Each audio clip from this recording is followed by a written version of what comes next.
Good afternoon, everybody, and welcome to the second session of day 3 of week 2 of ALYFE Connect, our very first virtual-only event brought to you exclusively by ALYFE Group. For those of you who are with us this morning, I'm sure my next guest will be a very familiar face to you. She is the very talented, multi-talented, and very beautiful Nadia Heng. Nadia is a professional host and MC, TV and commercial talent, even a former beauty queen. And we'll be hearing from her this afternoon about some public speaking tips and tricks, some common myths and misconceptions, and the importance of public speaking in any and all walks of life. I can't wait to hear what she has to say, so let's welcome her straight away. Please, Nadia, hello. Hi, Jacob. How's it going? I'm good, thank you. Oh, wow. I say, so even indoors, even though you can't leave the house, you're looking pretty glam. Where are those from? I gotta say, your future is so bright. I was like, I better put these on. No, I got these thanks to ALYFE Group. So thank you very much for allowing me to feel like I've been outdoors this past week, when in reality, I haven't set foot outdoors for the entire month of April. Well, when you put it that way, I think it's almost, for me, I was lucky I got to do a quick grocery run this morning, but before then I hadn't set foot outdoors for a while. My condo is on lockdown, actually. They're being real strict about even just walking around the car park to get some exercise. They're not too happy about it. So yeah. But how have you been finding the lockdown period, Nadia? How have you been finding this time at home? I have, to be very honest, found it great for productivity, just simply because contrary to the current situation where I'm at home 100% of the time, ordinarily, if it wasn't for the lockdown, I would be constantly zooming in and out of the house and never actually getting projects of my own done. So for me, it's actually been quite nice and productive. And I mean, I know that it is an incredibly tough situation for a lot of people out there, for businesses. And I really hope that we can open up the country soon, but it really is in everyone's best interest. So at the end of the day, I'm just glad that I have a little bit of savings. I have enough to put some food on the table and keep my head down and work on little projects. So yeah, it's not been too bad. It hasn't been as bad as it could be, I suppose. Yeah.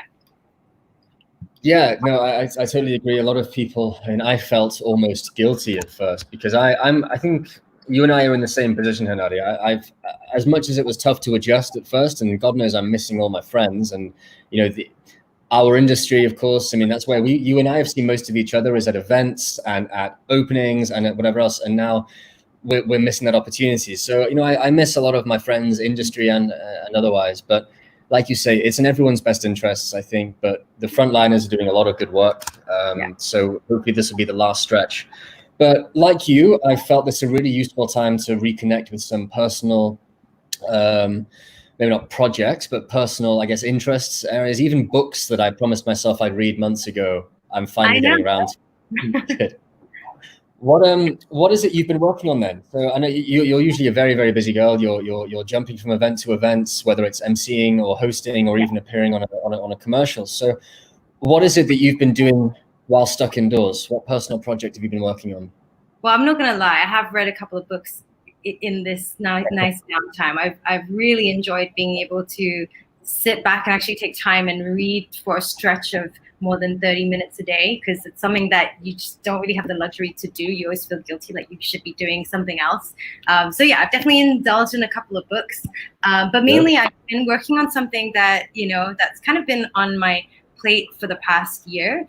I finally, after like a decade in the industry of being a master of ceremonies, a live presenter and host, I decided, I wanted to come up with this project, a little public speaking made easy masterclass series, which has kind of been a long time coming. And I sort of started and stopped and started and stopped. And finally, I have like a stretch of time where I can actually sit and really apply myself and organize my thoughts to come up with an actual course. So yeah, so that's been my little baby project that's been brewing, and it's going to be launching soon. So yeah, quite excited about it. Well, fantastic. So you guys, for any of you interested at home, and Nadia will be telling us a lot more about this over the course of this session, but for those of you already interested, check out Nadia's website. Did I get the address correct? NadiaHeng.com? Absolutely. So keep an eye on the website, and definitely keep an eye on Nadia's Instagram, where she'll be announcing incoming news of the project very soon, which we're very excited about. Like you said, a decade in the industry, you must have some stories to tell and a lot of insights to share. So, and now you've got your very own structured masterclass, it sounds, which is awesome. How, pardon me, and how are you structuring it? Is it like a modular series? Will it be like over a period, like a course over a period of time, like looking at different kind of areas and categories and topics within, or is it just one amazing knowledge-filled session? How does it work? I've broken it down. I mean, so what's been really good, I mean, over the past few years, I've taken up various, like I've done online learning for, I don't know, the last 3 years now, like trying to improve my Mandarin and other various things. And to me, like, it actually really helped me fuse my idea together, because I think it's important to have like a guideline that you can constantly refer to. So ideally, this is going to be not just a coaching syllabus, which people can have like a physical copy of and refer to, but also an online version where you can actually take it in little bite-sized informations, and ultimately it's going to be little videos that instruct and help you along the way. So yeah, I'm quite excited. But I mean, speaking of which, right, like it really made me realize after 10 years of being in the industry, right, just how much, after the 10 years, I realized how much I've taken this for granted, because at the end of the day, it made me really realize that our education system in Malaysia, I'm not sure if you grew up in the government system or not. I did. No, I think I'm allowed to say fortunately.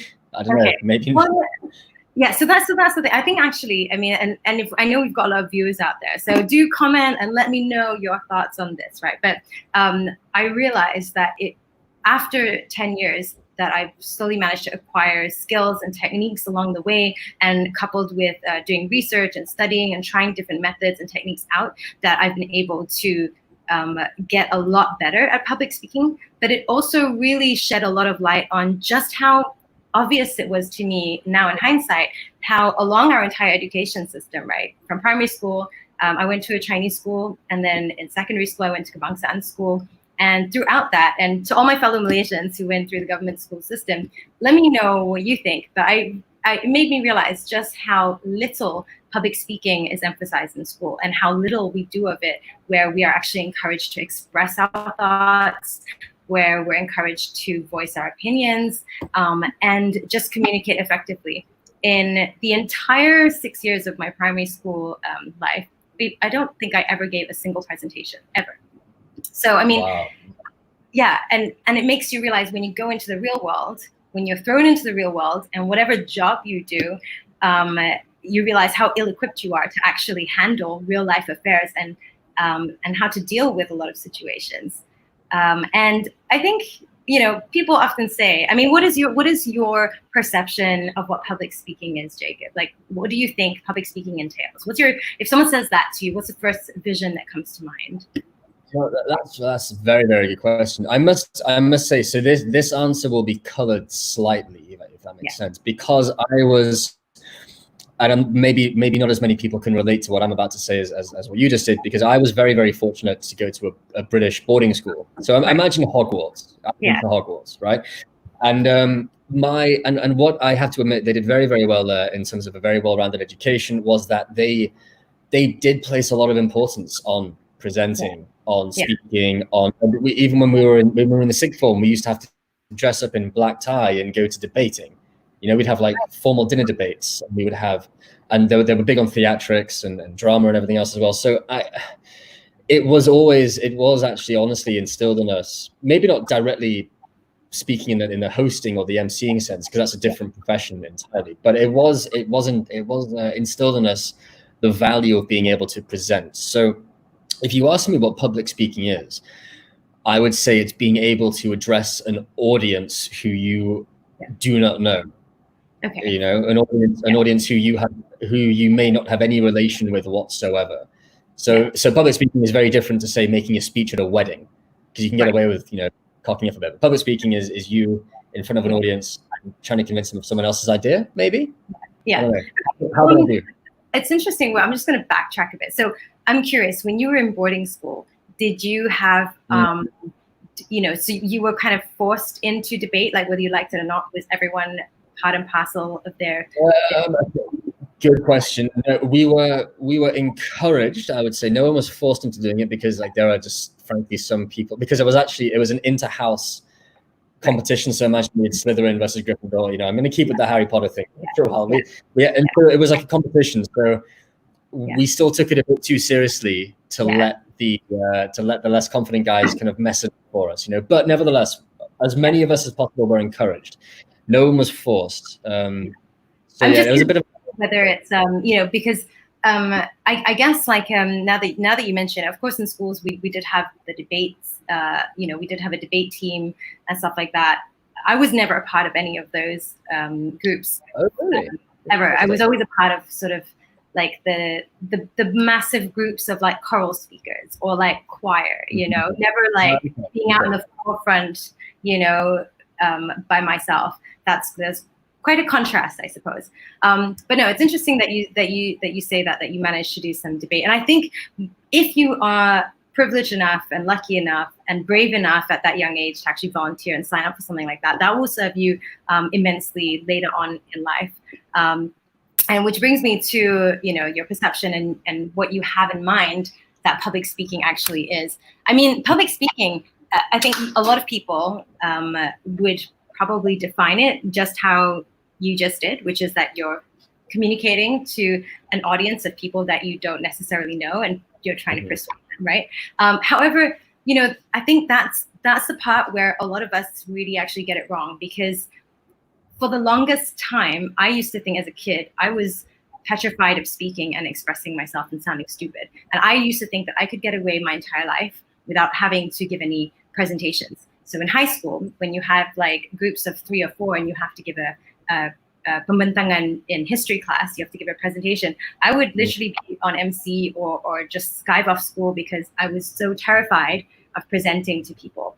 And for a long time, it actually worked. You can kind of pass the buck to your classmates to take over.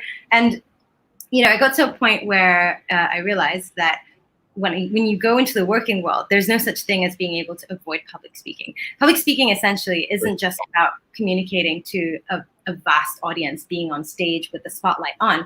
But I think, you know, public speaking is really something that, regardless of who you are, your profession, whether you're a software engineer, whether you're in advertising, you know, whether you are in media, whether you're a journalist, whatever you do, you will encounter at one point in your life, you will find that you are in a situation where you cannot run away from it. You will be confronted with the fact that you have to address a group, and no matter how big it is, whether it's to your board of directors, whether you run your own business and you're trying to get funding, whether you want to get that promotion and you have to demonstrate some form of leadership. And the only way to really do that is to be able to be an effective communicator. So public speaking is really in all scenarios, if you think about it. And every one of us experience it on the daily. It's a matter of how much we're willing to engage and take it on and actually embrace it as a tool that we use to enhance our lives.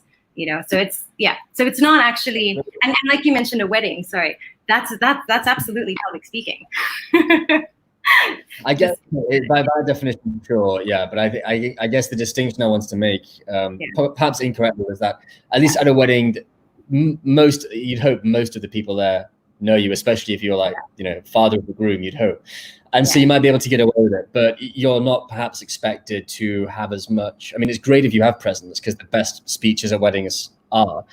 But I guess the distinction was more like public speaking in its purest form. Yeah. Like when you are trying to convince someone of an outcome. Yeah. That or like whether it's the promotion or whether it's selling a product or whatever it might be. Whereas like a speech at a wedding, definitely public. It's speaking in public. But you can just crack a few dirty jokes and get the hell out of there. If need be. You probably can't do that when speaking to your boss. Yeah, but I mean, okay, we'll think about it this way, right? Even if you're giving a speech at your best friend's wedding, you still have an objective, right? I mean, the person who's asking you to go, that's probably hoping that you're going to share and leave the audience or leave your friends who are there experiencing the wedding, to have this kind of like leave them with a good feeling at the end of it, right? Like they know your friend that little bit better, or they have some nice juicy stories, or something that's really moving and touching, right? So there's always kind of like an objective to it as well. So even if it's at a wedding, but you actually hit it spot on. I mean, at the end of the day, one of the biggest forms of public speaking is addressing a huge audience. But I think what's, something that I would really like to share, and to hope that Malaysians or anyone who's watching this, really for that matter, embraces public speaking as not just the typical idea that it's in front of thousands of people with the spotlight on, but taking everyday scenarios as public speaking, and understanding that every platform where you're communicating with someone really is a form of public speaking. And the idea is to get your message, your objective, heard by your audience. So that's basically what it is in its most fundamentals, in its most fundamental form. But yeah, I was wondering if Sorry? No, I was wondering if you have any experience, particularly public speaking, what your experience has been like. Yeah. That's a good point. No, I mean, a couple of speeches at birthdays, I guess, if not weddings. So a couple of speeches at my friends' birthdays. No, I haven't had any, I guess we'd call professional public speaking experience. I'd like events or what have you, or product launches. No, I mean, no, actually, no, very few proper ones. No. Okay. Well, I mean, from today, think of like, rather than thinking of specific occasions and events as public speaking, as opposed to thinking of public speaking as something that's only for a professional public speaker, the take home really is that all of us experience and engage in it 24 hours a day, so long as you're talking to your colleague in a meeting, and I think that's a really good mindset to start with, and to understand that we all practice it on the daily, and we can all afford to acquire it as a skill and really elevate our own abilities in that sense. So, I mean, I was going to share with you a few myths that are super, super common. And for a lot of people that I've spoken to, in this industry, where people will ask me questions, which seem to be really, really common myths. And to be honest, for the longest time, I held one of those myths too. I believed that they were true as well. So I thought I'd take the chance here today to also debunk some of those myths, to like hit it out once and for all, So the first myth I think that is super common, and let me know if you agree, is that people often believe that you have to be born with the ability to be a good speaker, and you're just born with it. Right? So the people that, I'm either a speaker or I'm not a speaker. Like, it's black and white for a lot of people. I would definitely agree. I would definitely agree with that. That's something I've heard before. Some people, I mean, going back to say school debating, some people were just like, it ain't me. I'm not doing it. I will never do it. Just accept that I am not that guy. Yeah. But you just touched on it yourself, talking about your experience at school, and it was actually something I was going to come back to anyway, because I think this would be interesting. But let's kind of bring it back to this point. Is that you have just demonstrated that yourself, up until you were what?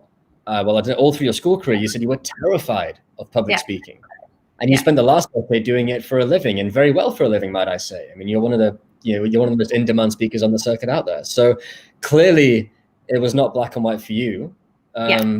So let's bring your personal experience into this then, because this is a myth that I've come across as well, for sure.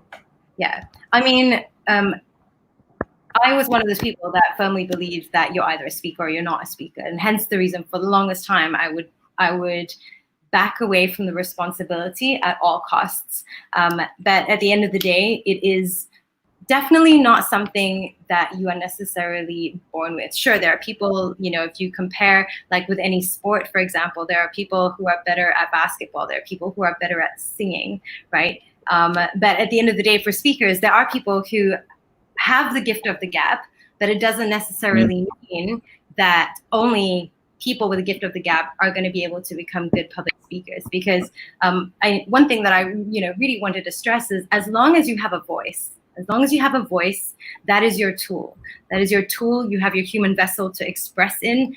And in that sense, speaking the ability to speak well is a level playing field compared to any competitive sport out there, or compared to singing or any other talent out there. It's one thing which really actually has a really equal playing field. And so, this message is really for the people who maybe were once me as well and believe that I either have it or I don't. It's to really open your mind and be comfortable with the mindset in understanding that you do have what it takes, because you already have the tool, and it's really just a matter of acquiring the right techniques and skill sets that will help you advance your speaking abilities. Yeah. So yeah, hopefully that's cleared it up for anyone out there who's ever doubted that, that you can speak, because we all can. We can all become great speakers if we want to try. Yeah, and it's, I think you're right, that's a very important one to develop, because I think a lot of people are, again, it's saying letting themselves down. Now that sounds quite aggressive and quite demeaning, but like a lot of people are maybe selling themselves short, letting themselves down, talking themselves out of opportunities by not talking, like that, because they've convinced themselves that it is something that they cannot do and they will not do and they cannot learn to do, but it is absolutely possible to do so. So you said that one way to address that is the mindset. So is that like the first step in this process, is to get mentally comfortable with that change? Yes. How would you approach that? Yeah. I mean, I think, again, like ultimately what is important is actually addressing the fact that knowing and recognizing that not every great speaker out there was born a great speaker. And again, accepting that as long as you have a voice, that you have it within your abilities to actually grow and learn. The next step from there on is really just about making sure that you commit yourself. You apply yourself, and you say yes to opportunities. And that means facing any potential platforms that come your way with a yes, because it's so easy to just shy away from anything that comes across, whether it's your best friend's wedding, for example. Any platform that you have, no matter how big or small, take that yes mentality, take that approach, and start small. Start with anything that even gives you a remote possibility, even if it's a small group of 5 people that you're presenting to at work. If you're presenting a new concept, or you're presenting your work in progress report to your boss, and if there's a team of you, volunteer and do it. Like that's the starting grid, like starting small and working your way up to bigger tasks. The other thing, we have it. So we have great comment here from Arthur, who of course and he, for those watching, of course, will be familiar with Arthur too. He's a very experienced, very well established, and overall excellent host too, excellent MC, who says the golden rule is to practice, practice, practice. And so like you said, just take on whatever opportunities you get to speak, whatever the scenario, whatever the situation, whatever the environment, however big or small or otherwise the room, just take it on. Yeah, absolutely. 100% true. And hi, Arthur. Thanks for watching. Shout out Arthur Tan. Sorry, you were saying the other thing. You were about to mention something else. Sorry, I cut you off. Yeah, no, not at all. Not at all. I was just going to say another one of the probably really common myths is the fact that all professional speakers and seasoned speakers don't get nervous. And that is absolutely 100% ding, ding, ding, not true. I think one of the biggest things that holds people back is the fear of public speaking, right? This idea that you're going to be in front of people, putting yourself out there, being vulnerable, and the idea of rejection, the idea that people won't accept your opinions, or that you're going to embarrass yourself. That's one of the biggest things that holds people back. And for a lot of seasoned speakers, I'm not saying all of them, perhaps some of them don't have it, but I know for certain that a lot of professional speakers still get jitters, anxiety, and nerves. But it's really not a matter of eliminating that fear altogether, but understanding the fear, where it's coming from, and learning how to harness that to your advantage. Yeah. So have you ever experienced any anxiety when you've had to? Yeah, absolutely. But you're right. I mean, I used to let it get to me. I used to do a little bit of drama at school, and there'd be some nights before curtain, I would be paralyzed with fear and almost like shaking in tears. I didn't want to do it. I remember there was one play I had to put on an accent, and I thought it was all right, but then someone made a comment to me the next day about he didn't know what the accent was supposed to be, and so that stuck with me all day. And then for the second night performance, I didn't want to go on stage, just because. But then so that was a particularly bad example. But then over time, I learned, like you said, I learned to harness it. What accent you were supposed to pull? I'm not answering that. I can't go back to that place in my mind. Okay. Okay. I think it was supposed to be like a regional. No, it was supposed to be like a Jamaican accent, and the guy thought it was like a regional UK accent or something, and I was like, that's the other side of the ocean. So God only knows what he heard. But since then, I learned that you're always going to get nerves. I think you're always going to get jitters. But like you said, it's about embracing it. It's about it makes you it makes you a bit sharper. You've got to kind of enjoy it. Absolutely. It gives you that energy, gives you that pep, and just trying to ride the wave, as it were. But easier said than done, of course. Yeah. I'm curious, on this topic. And I know that we have some hosts and MCs and speakers that are also watching this as well. And I'm very curious how many of you also still experience anxiety, nervousness. Please do let us know in the comments, because I think it just solidifies. Does the great Arthur Tan still get nervous? I wonder. I mean, you wouldn't know to look at the guy. Arthur's one of the most confident men I've ever seen step into a room, but I bet he's using that nervous energy. So guys, comment below. Or any of you hosts, MCs, speakers who are watching right now, comment below. Let us know. Do you still get nerves? Do you still get jitters? I like what you said, because you were saying how it makes you sharper.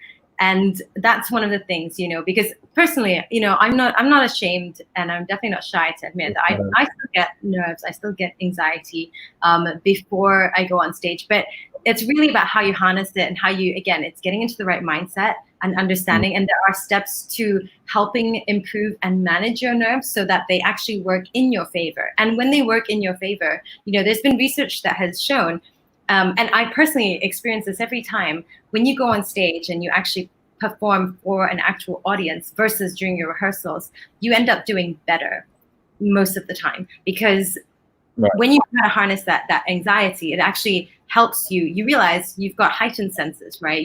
You've got laser sharp focus. You're more aware of what's going on. So even though you may feel jittery, but at the end of the day, it actually helps you ensure that you are in tip-top condition and completely in sync and in flow with your environment. So really, I feel like anxiety and nerves don't get enough credit for that.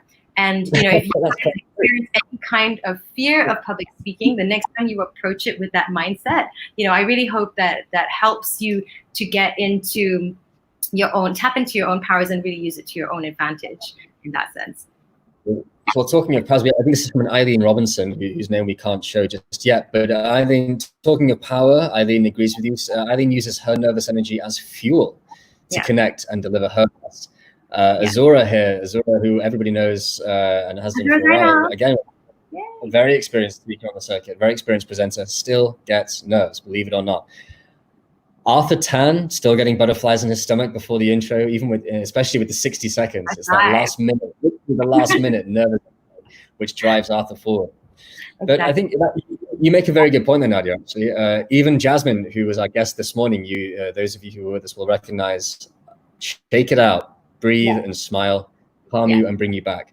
But don't lose that edge, always maintain it. I find that it can get because the audience will, if you use it positively, the audience will respond to that too, and so then if you start things on a high, it's easier to maintain rather than like shaking through the opening few minutes and then trying to build from there. It's better just to go all out, embrace it. So I think you made a very good point, just saying like they don't get enough credit.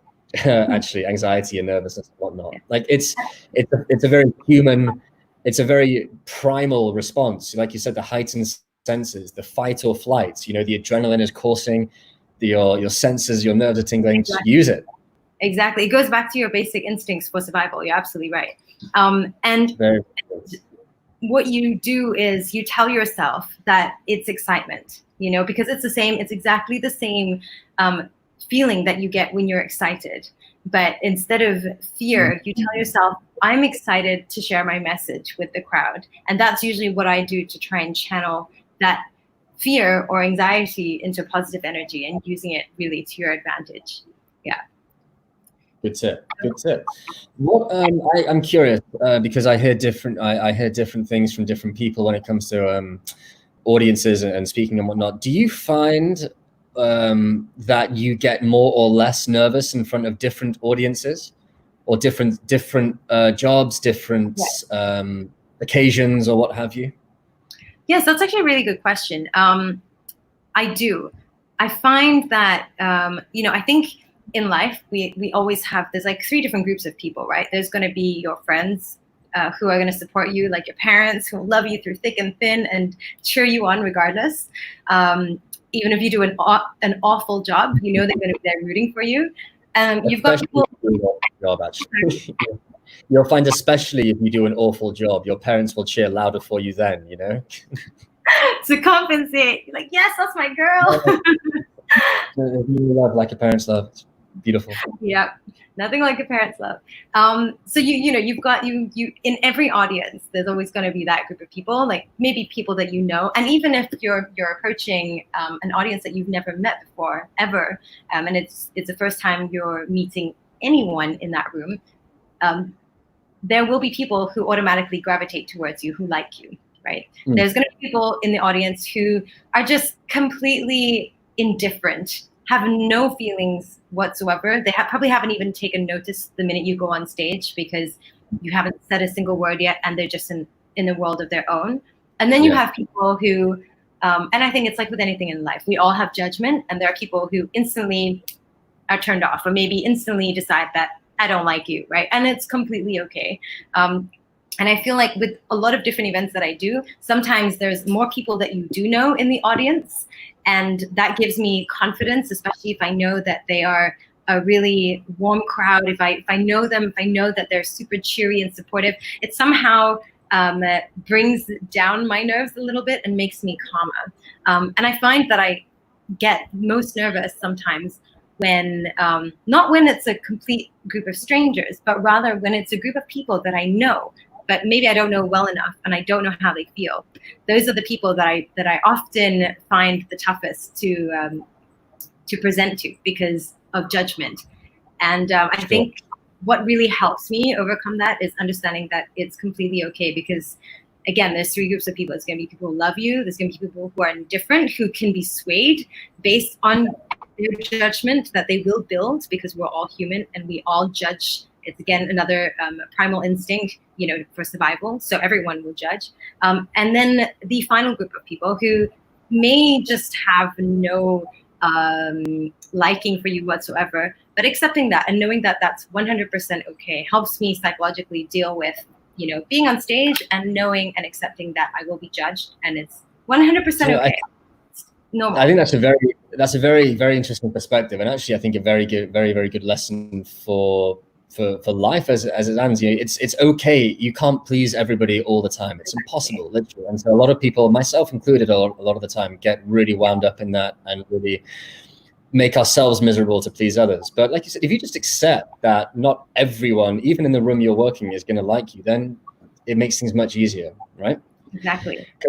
I've heard that, for example, some people get much more nervous presenting to a small crowd than they do to a large crowd, because a large crowd becomes quite anonymous, and you can just sort of stare almost into the middle distance and not make eye contact with anybody. But if you're in a small room delivering a workshop, and you're about 2 feet from people sitting in their chairs looking up at you, and you can hear the pens clicking and everything else, like it's like an echo chamber of your own voice, which can be pretty difficult for some people.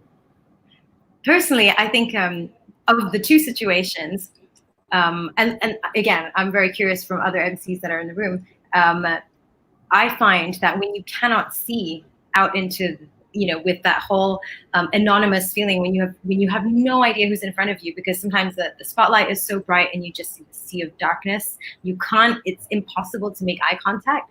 I find those some of the most daunting events, because you can't read the audience. And to be very honest, it does make it more challenging, because then you find it a lot harder to read the audience, because at the end of the day, public speaking is not a one-way conversation. I think as a speaker, it's your responsibility to read your audience and be able to adjust and be versatile, because you're the only variable on stage, right? Everything else is set. Everyone is sitting there. It's up to you to decide how to proceed further. And when you can't see an audience, that makes it infinitely more difficult to read the situation and know what to do and how to perform next, Yeah. True. I suppose the context in which you're speaking, if you are doing a more hosting oriented job than just say making a speech, then you need the audience there in front of you to understand what is going on. I'm questioning if I can, on a quick personal side note, if I may, Nadia, because you mentioned that you've been doing this in the industry for the last decade. So taking us back to 2010, the year in which you were crowned Miss World Malaysia, which seems like a neat coincidence doing the maths. And so I would like to know a little bit sort of about the before and the after of that time, right? Because I know that obviously the role of a beauty queen involves a lot of stage confidence, and indeed public speaking, you've got to make a speech in there and all the rest of it. So a little bit about the build up to that would be interesting. And also post title, if you like, was that when you really started to get into the corporate jobs and starting to really enjoy that side of things?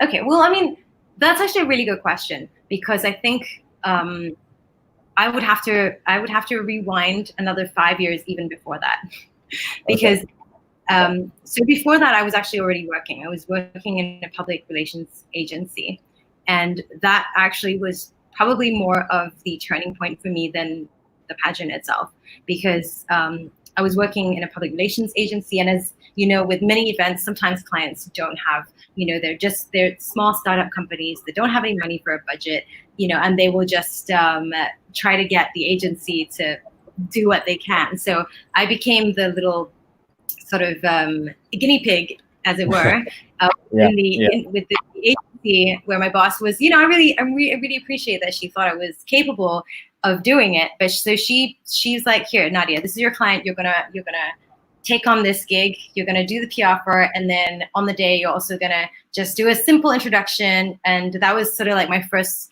foray into public speaking and emceeing, really, in my working life.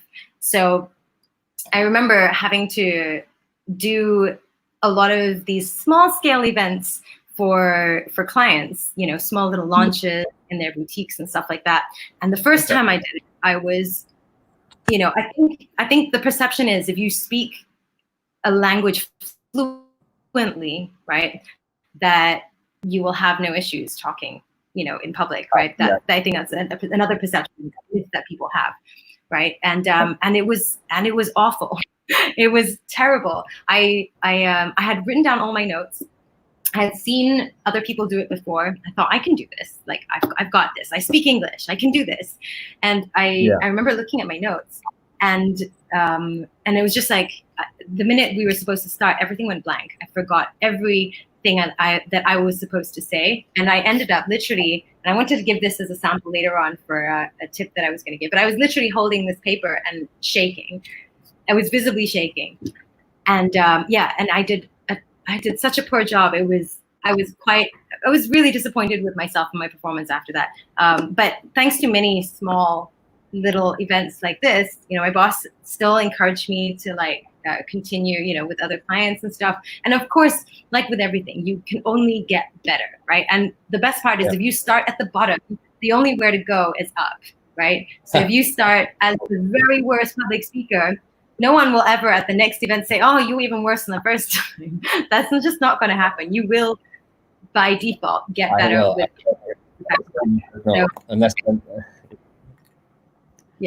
So I mean, I think that was really sort of, I was very lucky in that sense, because I didn't have any pressure in a way, because the client wasn't paying me per se. I was doing it sort of like as a favor for my boss at the time, and so no one really had any grand expectations on how good you were going to be. So it was kind of like a free training for me, if you will, and the more you did it, the better you got. I mean, I wasn't amazing at it, but you kind of get the hang of things, and that really helped. When I finally quit my job, I joined the pageant, and then after coming back from China, I decided, you know what, maybe I should give it a shot and just see how far I can go. So I started off doing a lot of charity events. Again, I started small with really small scale events with no pressure, where the expectation wasn't super duper, but it was more for me as a learning grounds to figure out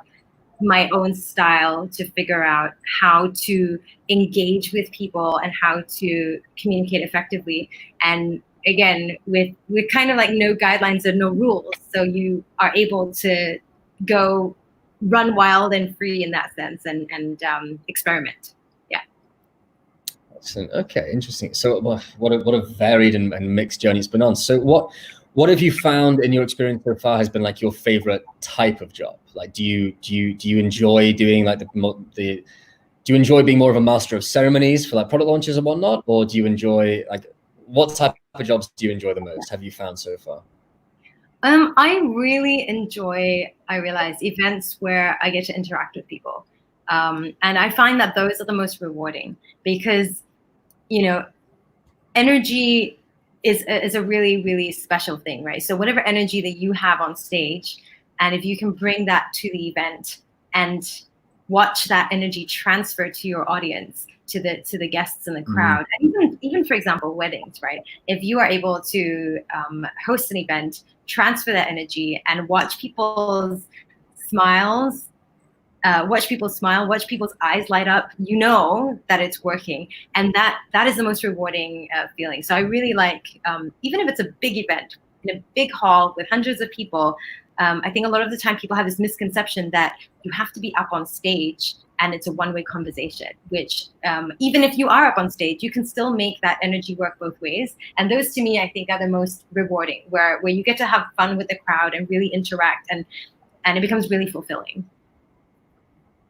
Oh, that's quite a beautiful sentiment. Some people might just say, yeah, the ones that pay me more. But it's good. It's good. Some people are like, yeah. Some people are like, yeah, I like the corporate stuff because it pays well. Okay, fair enough. But it's good to know where your heart lies, Nadia. That's good to know.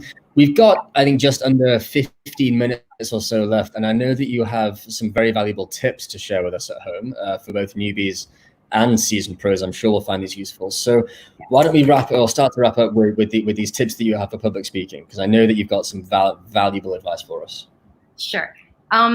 So, I mean, these are very basic, generic tips, but I do think that applied well, and every time that you are confronted with a situation where you find yourself having to give a speech, I find that these are my go-to methods in a nutshell, simplified, which everyone can apply and feel prepared and confident if you have to go rock the stage, or even if you have to give a speech at your best friend's wedding.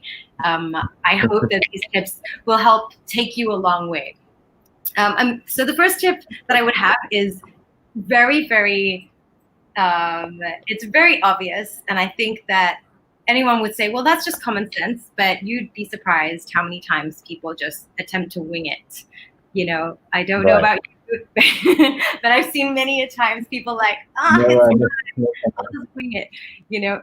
So my first tip for you is, if you are ever given an opportunity, no matter how big or small it is, treat that event like it is the most important event of your life. And I think that's the approach that you should take for any event, whether it's just giving a meeting, a presentation with a group of people. It helps to apply yourself, commit yourself. And what that means is asking the questions. For example, knowing what your objective is. So for anything, like I said, even if it's a wedding, right? You're going there, what are you going there to do? Are you going to share your childhood memories of you and your best friend? Are you going to make her husband fall in love with her all over again, telling these enchanting stories? You know, what do you want to do? That's the main point. So whatever your objective is, you got to figure it out. So if you're working for a company, you're launching a new product, then you got to figure out what your objective is, and also what you want your audience to take away from it. Because it's not just about you giving a one-directional message, but what do you want your audience to get out of it? Because any message, any speech that's ever given, any information that we give should always entail value. Otherwise, it's just gibberish, right? There's no point to it. So figure out what your objective is, number one, and treat like any event equal. The second thing that you really need to do is, and I find this always helps. So if I'm tasked with writing a script, I will do my research first, right, on whatever subject it is. Depending on your industry, sometimes you know the product like the back of your hand, then you already have all that information. But if you don't and you're asked to speak on a specific subject matter, do your research first. Do your research, get like a broad perspective on what you're talking about, and then narrow it down. Narrow it down and start structuring, doing a skeleton of your key points. So you know your objective, and from there you can slowly meet, put in all the chunks of information that you think are most pertinent and valuable to your audience, right? And another super, super important point when it comes to this second step is also when you do your research, make sure you double, triple check various sources, because you will be surprised how many times bombs of information, and I mean, I don't even want to give these examples, but our wonderful orange friend in the United States has given many wonderful speeches that have been so well researched. So, you catch my drift. You have to really give accurate information, double, triple fact check before you go on a podium. It's your responsibility to make sure that the information that you are sharing with the audience is accurate. So fact check, research and fact check, that's all part and parcel of the same thing. Okay, so yeah. And again, it's common sense, but obviously so many people forget and skip right past it. They just get caught up in the idea of having to present that they forget the whole fundamentals of writing your script and making sure you have good, accurate, valuable content. So these are the first two steps.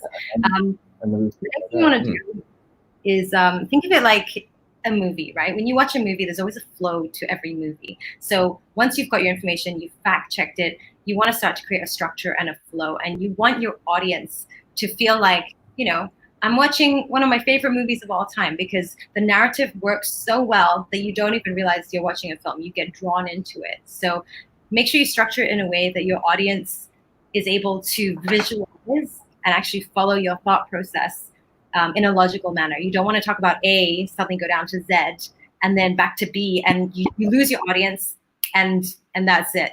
It's going to be really hard to get them back on track.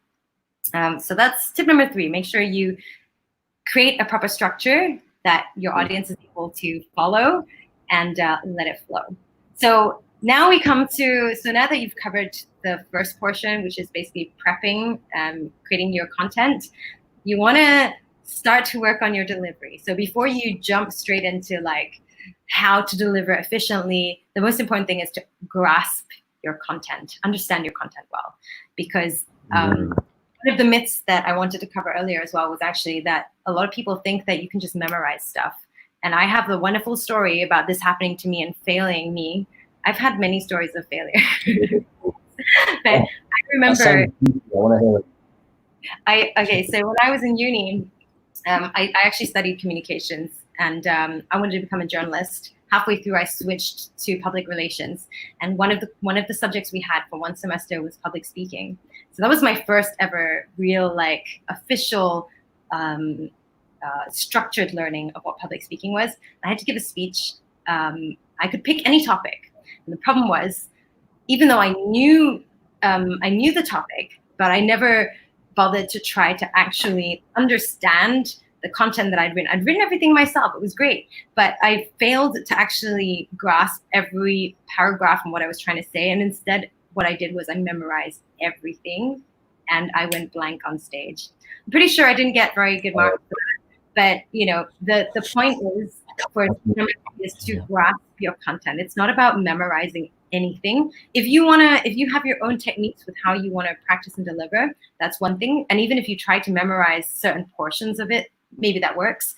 But ultimately, you should always know your content inside and out. So grasping your content and knowing, for example, if you have 3 key points, you should be able to, if someone suddenly asks you what it is that you're talking about today, you should be able to, in a nutshell, summarize, like you're talking to a friend and say, oh yeah, my talk is about A, B, and C, you know what I mean? So once you've done that, then you know, hey, okay, I'm gonna be okay. That's gonna build your confidence. So by the time you get on stage, that's already one thing you have in your back pocket. You're like, even if I don't remember A, B, and C, like, you know, the sub points. I already know my main content.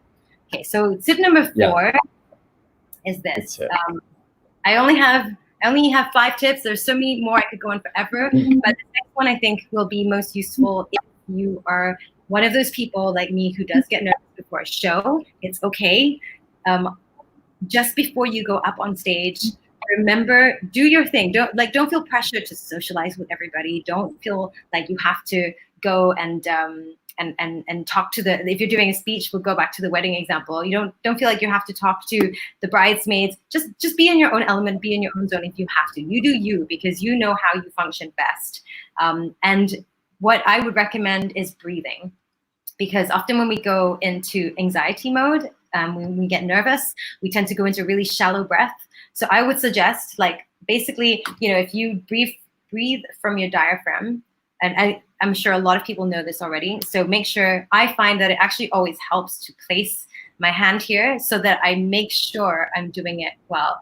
And when you inhale, take a long breath and exhale, and do that until you feel calm. You know, there's no given number of times that you do it, but basically do it until you feel calm. Make sure you're breathing from your diaphragm and you're not having shallow breaths, you know, from your chest, because that's a sign that when you go on stage, if you're breathing from here and not from here, that means when you go on stage, you're probably going to end up rambling and talking really fast. No one's going to be able to understand you, and your pitch is going to be high, and people are going to know that you're nervous. So this is something that brings you back down, grounds you, so that you are ready to take on the stage. Okay, the last and final tip is this. So I know that there are many forms that of aid that you can actually use on stage, but I find, and I have used this for the longest time, you have now variations of this. This is a cue card. So tip number 5 is prepare and organize your thoughts into keywords and put them on a cue card. So whether you use a physical piece of paper, try to make it nice and small if you can, the size of your palm. But even if it's this size, I find that this is always better than an A4 sheet of paper with tiny writing on it. And immediately, even if it's a small event, do it, because when you practice this, it gives you an element of professionalism that people will notice. They'll be like, "Oh, you're really organized. You know, you're taking this seriously." And it gives you multiple benefits. It gives other people a good impression that you have a good work ethic.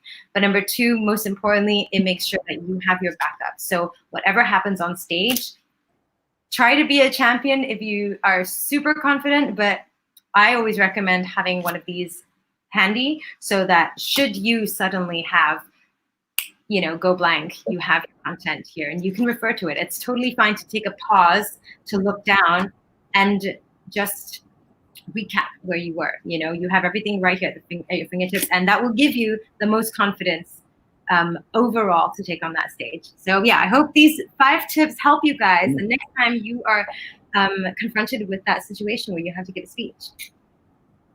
Well, there you have it. And in fact, Nadia, I think counting back, I think we actually had a bonus tip there at the end, because we had your tip about treat any event like it's the event. Do your research. Number 2, do your research, double check your sources. Then with number 3, create a structure. Number 4, grasp your content. Number 5, breathe. Yes. And number 6, the bonus tip, prepare, organize, and practice. And so even guys, like even a decade-long professional still uses cue cards, and rightly so, of course. So don't get so swept up. It doesn't have to be all Hamlet. You know, you're not necessarily performing to an audience, even though that is kind of what it entails. But you know, you can refer to cards. You can take your time to recap and catch. I personally find somehow phones don't translate as professionally, but small cue cards or iPads really go a long way. Yeah, and they're 100% acceptable. Unless you're unsure, you can always check with the organizer. But to me. Oh my God! The most colorful cue card. All about it. I couldn't resist. And we've got, unfortunately, I can't show the username again, but whoever this is commenting cannot wait for the launch of the masterclass, and I'm sure the rest of us cannot either. So guys, I'm going to give another shout out to Nadia's website down below, www.nadiaheng.com. and also, of course, your Instagram, where I'm sure it'll be the first to announce the launch of this. So when can we expect it? Do you think? Can you share with us yet? I don't want to put any pressure on you, but when do you think this will be ready?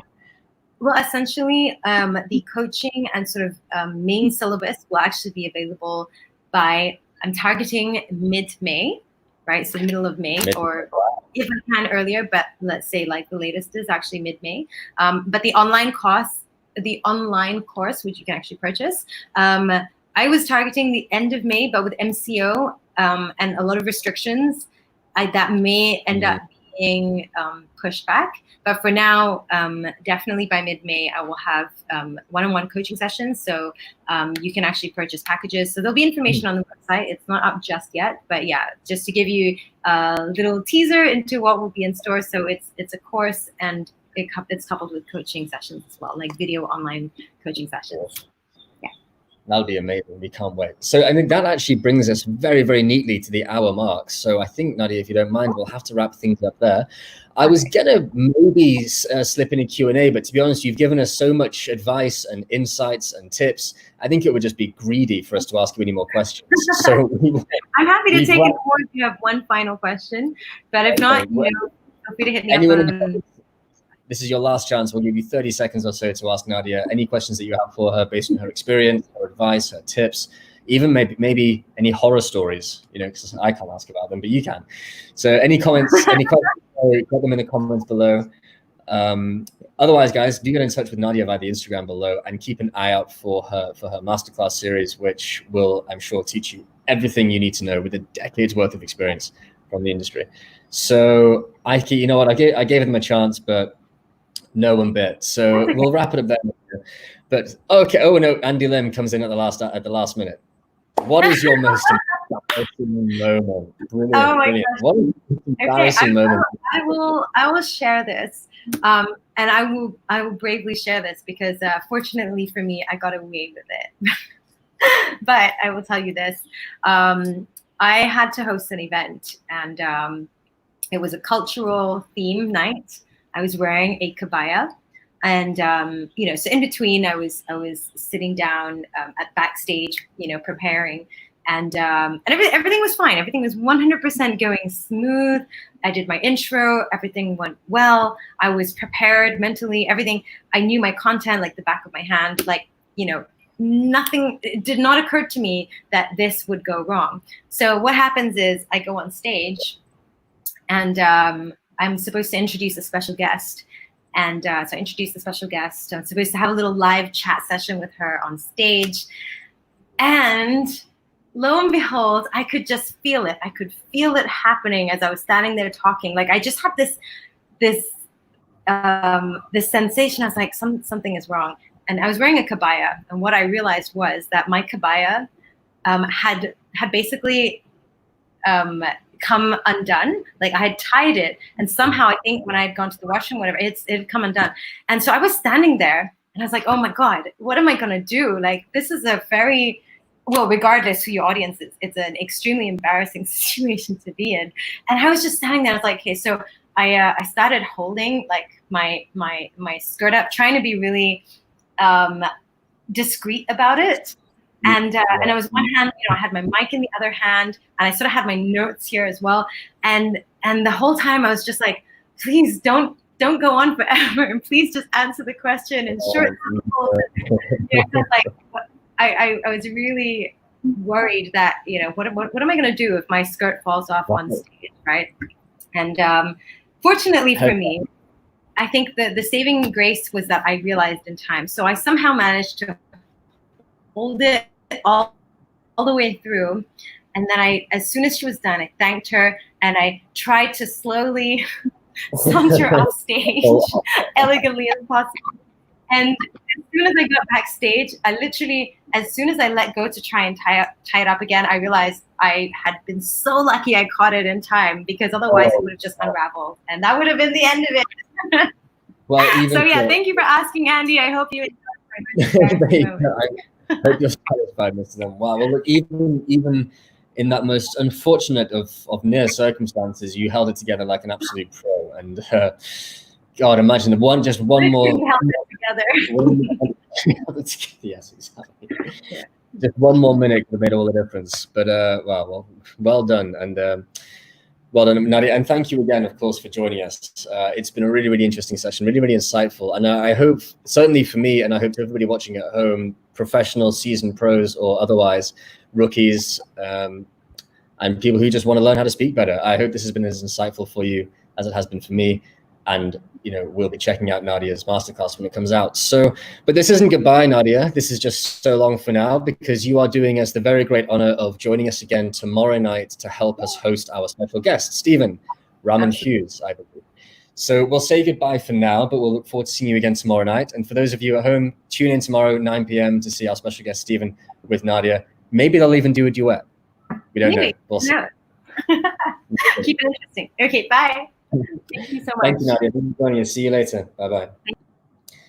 Well, there we go. The wonderful Nadia Heng with some excellent, excellent tips and insights on public speaking, myth busting, and how anybody can be a better public speaker in any situation. Remember, it's not just a best friend's wedding or even speaking to an audience. It's everywhere we go, to everyone we see, in many ways. So that is the end of the second session of day 3 of ALYFE Connect, week 2, our very first virtual event brought to you exclusively by ALYFE Group.